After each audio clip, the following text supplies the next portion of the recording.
Bienvenidos a la Pandórica. ¿Crees que la Tierra es redonda? ¿O por el contrario te atreves a creer más allá? Puede ser plana. Siguiente vídeo os dejo un documental que se rodó para la televisión y que fue censurado, creo. No obstante, existe y está en español. Os lo dejo aquí, en la Pandórica. Un saludo. Antarctica, frigid, barren, seemingly endless. On December the 3rd, 1961, a 63-year-old woman by the name of Andrea Barnes set off single-handedly across this barrier of ice. On December the 18th, the weather turned against her. A week later, on Christmas Day, radio contact was lost. Miss Barnes was never seen again. This was to be the final leg in a journey that had started for her nearly half a century before. A journey ending in apparent failure. She had not succeeded in proving to the world that the Earth is flat.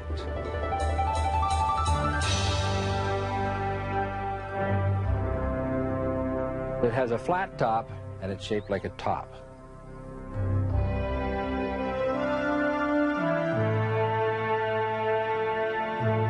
There's a certain amount of depth here because there must be a vertical axis on which it rotates, and the stability of the mass would indicate that there must be some depth, or wobble could very easily occur, and we know that there is none.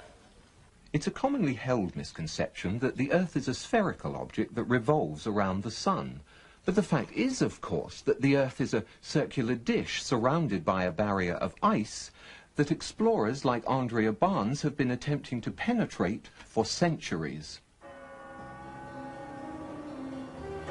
In 1585, amid a storm of controversy and under cover of darkness, an adventurer by the name of Afton Marcella stole out of London in hopes of being the first to reach the edge of the Earth. But he was unprepared for the extreme conditions. His crew was plagued by scurvy and frostbite. Food supplies ran low. Marcella was forced to turn back before setting foot on Antarctica. So ended the first recorded expedition. But the controversy goes back much further than that. Since long before the dawn of recorded history, we've been trying to understand the world around us. And we've constantly turned to the sky for answers. By unlocking the keys to the stars, the sun, and the moon, it was reasoned, we would learn more about the Earth. So we've remained ever vigilant, turning both our persistence and our technology to the task at hand. But the conclusions have not always been particularly well thought out. 2,000 years ago, an Egyptian scholar by the name of Eratosthenes performed an experiment that he claimed proved the Earth to be a sphere. However, there are serious doubts about the accuracy of his data and his scientific procedures. Dr. Leo Ferrari explains. Oh, the Eratosthenes experiment is an experiment supposedly conducted in the 1st century, whereby this ingenious person was supposed to have proved, I say that in quotes, that the Earth was a sphere of some 4,000 miles radius. Eratosthenes one day noticed that the sun was directly overhead in Syene, whereas he noticed that on the same day, at the same time, the sun made an angle of 7.2 degrees to the vertical at Alexandria, which was some 530 miles away. How did Eratosthenes in the 1st century know what the sun was doing on the same day in two places which are 530 miles apart? One can take all those same data, knowing that the Earth is flat. In one place you have the sun directly overhead, and at another place, at the same time, at 530 miles away, let us suppose that it does make an angle of 7.2 degrees to the vertical. Then we have a right-angled triangle, which it can be easily shown that the sun is some 4,000 miles up in the sky. These superficial, even, considerations show that it's impossible. The whole thing, it's a story, a fairy story made up and mindlessly repeated in textbooks. Fortunately, not all scientific arguments are based on such questionable research. The Greek astronomer Ptolemy determined to everyone's satisfaction that the Earth is flat, circular, and the central body in the universe. His theory went unchallenged for 1,200 years. Not surprising, really. One need only look around. However, the notion that it was some other shape gained some acceptance during the Renaissance. These were impoverished times. Most writers, artists, and scientists could not support themselves through their work. They depended on the patronage of the upper class. Consequently, creative and original thinking men let their imaginations run rampant in order to attract support.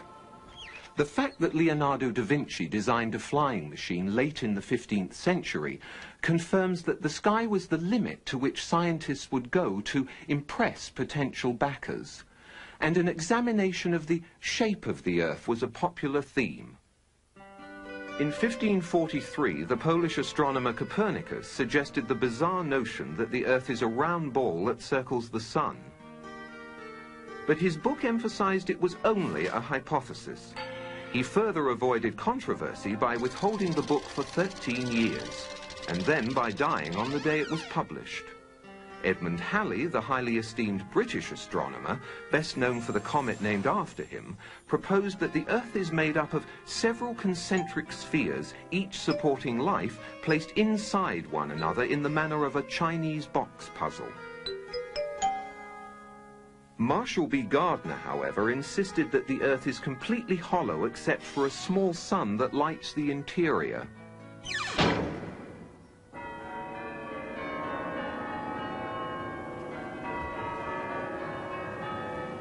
The argument, for all practical purposes, came to an end when the Church of England was established by law during the 16th century.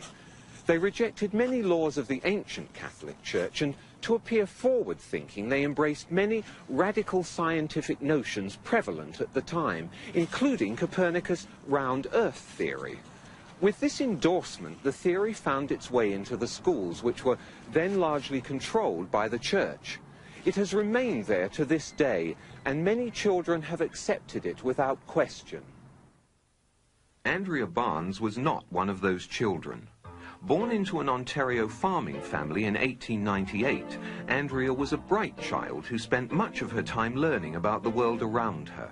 She was inquisitive and precocious, and much to her teacher's dismay, she fervently believed the global Earth concept was nonsensical and easily refuted. Many scientists agree with her and are amassing evidence to carry on her work. There's all kinds of proofs right around you that show that the Earth is flat. A very simple one to think of is that we use plumb bobs to build buildings. In other words, to get the wall of a building going straight down, you'll take a string with a heavy weight hanging from it, and you'll make the building follow that string.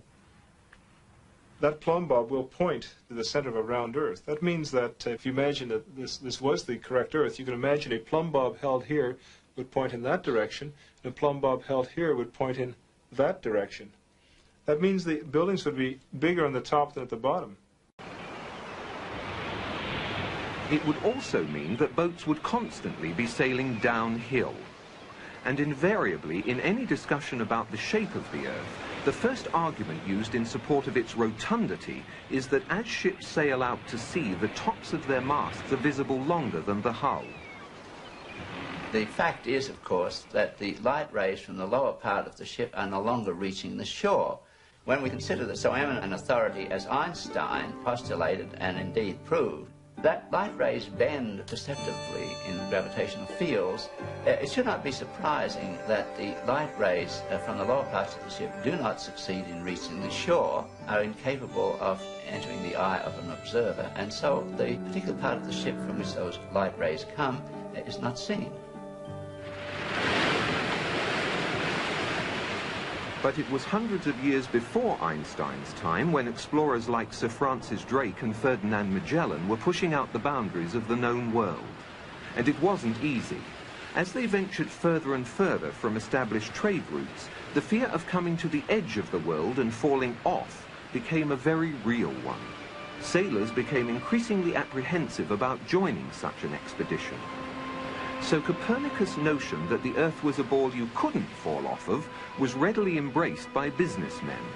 And when Magellan's crew claimed to have circumnavigated the globe in 1522, it was seen as a new piece in the scientific puzzle. But more importantly, it was seen as a strong psychological boost for free enterprise. It's also been seen as a huge publicity stunt. The sailor thinks that he's traveling around the Earth this way, when in effect he's traveling around the Earth this way. And he's creating a circle. He's moving in a continuous direction around. He goes through the various parts of the circle, and he comes back where he started from. He's going around this way. Does running round your neighborhood prove that the neighborhood is round? By the time Andrea was in her teens, her brother Andy had already decided to go into the transportation business. And many of her friends had turned to nursing as a vocation. But Andrea devoted her time to exploring the world around her and to questioning. She was vehemently opposed to the use of globes in schools and formed a group to protest what she referred to as a load of old codswallop. They demonstrated in a manner they felt symbolic. But Andrea soon realized the only way people would listen was if she made a trip to the edge and brought back proof.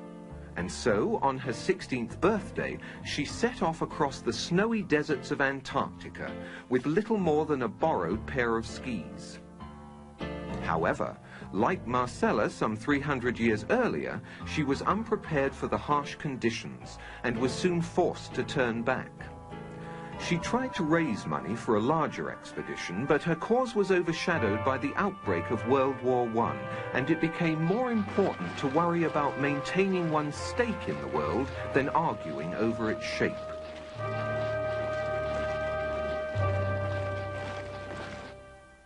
Although they never met, Andrea's mentor was this man, Samuel Burley Rowbottom, better known throughout the scientific community as Parallax. In 1881, he had published this book, Earth Not a Globe. Outlining dozens of experiments performed over many years, it quickly became the standard authority for anti-globularists. Perhaps the most significant experiments were those carried out on a canal known as the Old Bedford Level. Located in Cambridgeshire, England, the canal is perfectly straight over an uninterrupted 6-mile stretch.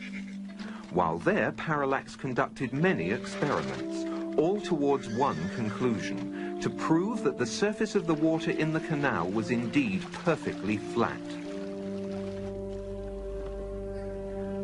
In one experiment, a boat carrying a flag rowed from one bridge to another 6 miles away. An observer with a telescope placed 8 inches above the surface of the water found that the flag and the boat were distinctly visible throughout the entire distance. If the Earth is a sphere with a circumference of 25,000 miles, then over a distance of 6 miles, the second bridge should mathematically be 16 feet below the observer's eye line. But in spite of the mathematical evidence, any further attempts to restore belief in the flat Earth seem doomed by one of the supposed great moments in modern scientific achievement.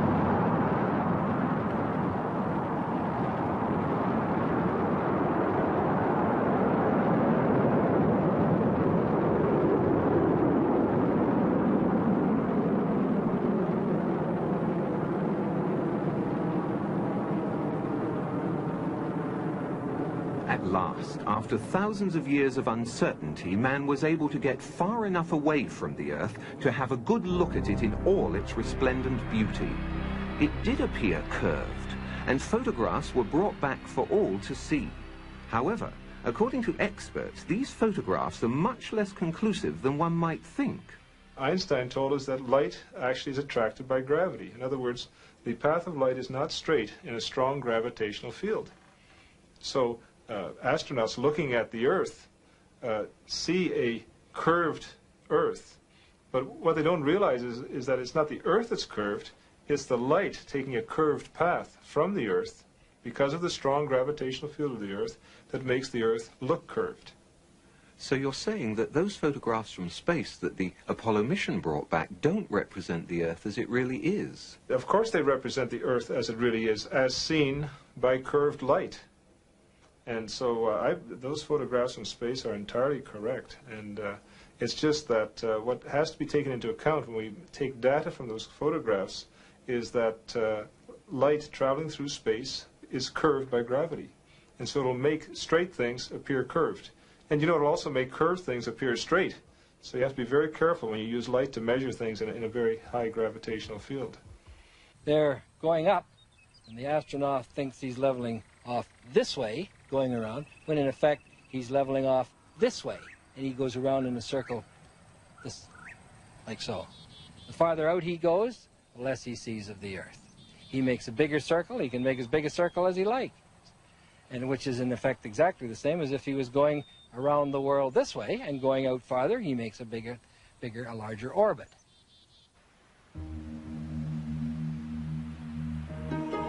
Through time-lapse photography, the velocity of these clouds has been dramatically increased. While they were actually drifting over the mountains at approximately 27 miles per hour, they now have the appearance of moving at well over 100, 4 times their normal speed. If the clouds were stationary and the Earth was revolving underneath them, this is how it would appear if the Earth was spinning at 100 miles per hour. Yet we're told that the Earth is spinning at 10 times that speed. Consider this. Those who maintain that the Earth is a globe that spins suggest that people standing at the equator are being whirled around at approximately 1,000 miles an hour. They further maintain that the Earth is spinning around the Sun at a speed of 67,000 miles per hour, and that our Sun is supposedly racing around the center of our galaxy at some 600,000 miles per hour. And yet, you and I both know that on many days it's possible to stand outside without a single hair being messed up by the breeze. You put your hand outside a window of a car which is going even at 80 kilometers per hour, a terrific wind goes blasting by and pushes your hand back. Imagine putting your hand outside the window of a car that's going 1,600 kilometers per hour.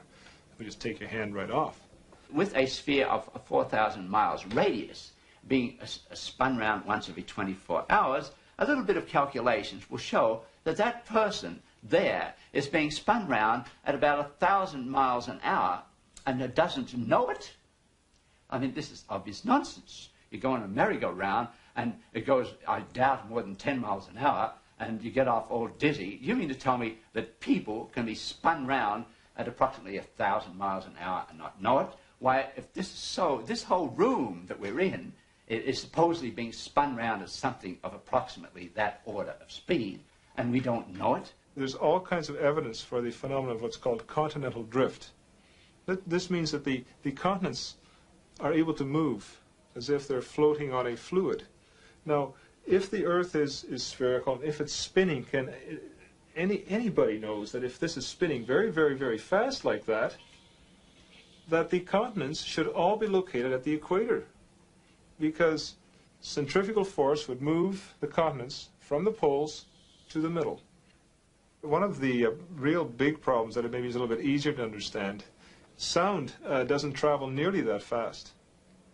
So, for example, if you're at the equator and you wanted to shout to warn somebody, it's quite possible they could never hear you, because if you were shouting, say the Earth was spinning in this direction, and you were shouting in that direction, the sound could never catch up to the person who's, of course, being carried away by the Earth. In October of 1929, Andrea again tried to focus the world's attention on the controversy by proving the notion the Earth spins to be absolute nonsense. It was reasoned that if a dirigible was to go aloft in England and hold itself perfectly static, then by the accepted theory the Earth should rotate underneath it and New York should come into view some 4 or 5 hours later. In fact, England was never lost from view. The dirigible eventually ran low on fuel and had to land. Andrea insisted she had made her point. But New York wasn't paying attention that day. The stock market crash monopolized the headlines then and for some time to come. Andrea had again been upstaged. Instead of going, spinning around this way and going around, it goes up and down. Now, when the Earth is up here, and this is the sun, no rays, dark. When the Earth is down here, daylight. When the Earth is here relative to the sun, and it's going up, sunset, into night. Reaches the top of its path, comes back down again, and sunrise.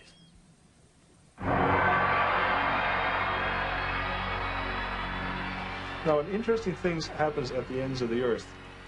You see, when you go from on a car trip from point A to point B, you're moving through what's called space. And it takes time to get through space.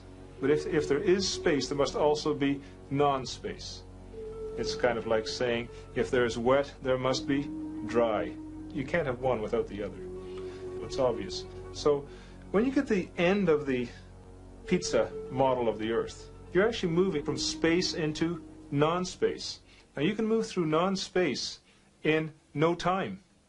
See, it takes time to move through space, but it takes no time to move through non-space. So a lot of things are affected by this. For example, satellites, as they cross the Earth, they will then go into this non-space region. They will instantly then be able to reappear back where they started by taking a non-space route. The moon does this, the sun does this, and stars even do this at a very, very slow rate, moving from space into non-space, and then reappearing back where they started from. This is due to a property of reflectivity and complementarity that is a well-known phenomenon.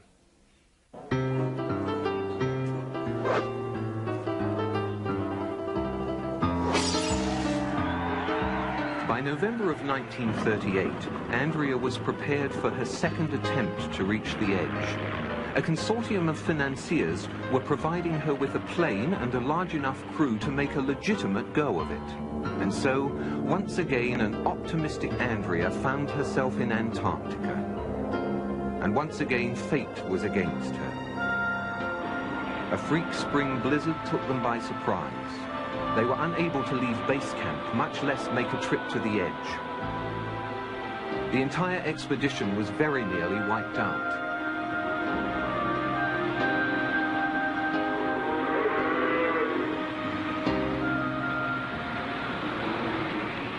That was the last attempt Andrea made until 23 years later, when she set off alone by snowmobile in 1961.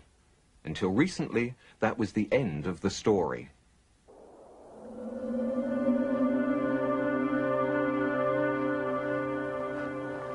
Early this year, a researcher stationed in Antarctica to study weather patterns found a snowmobile partially buried in a snowbank. It had run out of fuel and there were no signs of Andrea anywhere. But he did find these, a camera and a note. The note says only, "I have been there. The debate finally comes to an end. Signed, Andrea B." It had survived the frozen elements for nearly 30 years. Unfortunately, the researcher inadvertently opened the camera, exposing the film inside. Any pictures were lost, and Miss Barnes' trip is still very much shrouded in mystery. There was no description of what she had seen or how far away it was.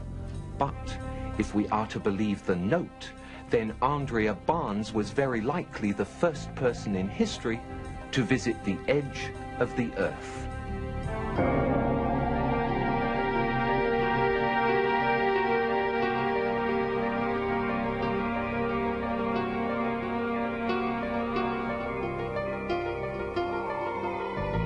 what you don't know, you eliminate. And that's, in my opinion, is what the globular Earth theorists have done. They've just eliminated what they didn't know. The more honest approach is the flat Earth approach, where you say, well, we don't know what's at the ends, but the ends are there.